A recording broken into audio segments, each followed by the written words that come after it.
havo ifloslanishi hali yana davom etishini anglatadi. Bu ayni paytdagi shahrimiz havosi. Yaxshilab o'qinglar. Hayot uchun xavfli. Mana nimaga musaffo osmonimiz chang to'zonli osmonga aylanib ketdi.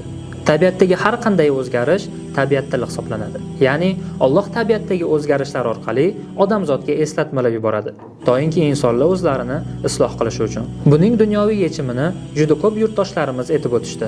Alloh ulardan rozi bo'lsin. Lekin masalani shar'iy jihati ham bor. Alloh taolo o'zini Qur'oni Karimida shunday marhamat qiladi.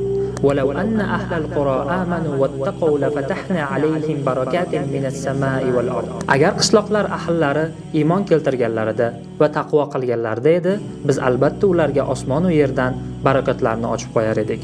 Iymon, taqvo, Allohning diniga amal qilish va fisq fujur, fahshga qarshi kurash bular shar'iy yechimlardan hisoblanadi.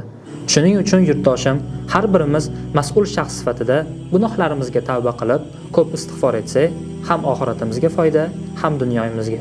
Allohul musta'an.